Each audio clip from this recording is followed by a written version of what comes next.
This is all getting real. No pun intended here.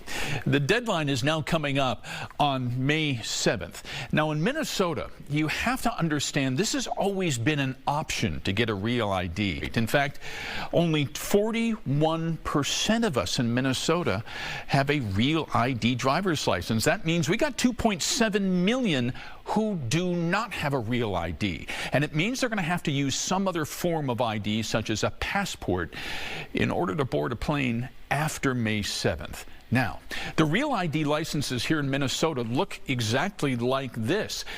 To know you have a real ID compliant license, just look for the gold star up here in the corner so that the TSA knows you are compliant. For many Minnesotans who now may want to start applying to get ahead of this deadline, well, the Director of Driver Vehicle Services says you should start gathering up your documents. The three documents you'll need are one, proving identity, date of birth, and legal U.S. presence, and two, proving current Minnesota residency.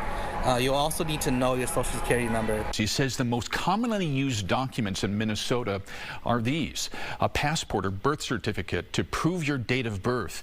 And then people are typically submitting a bank statement and a utility bill to prove where they live.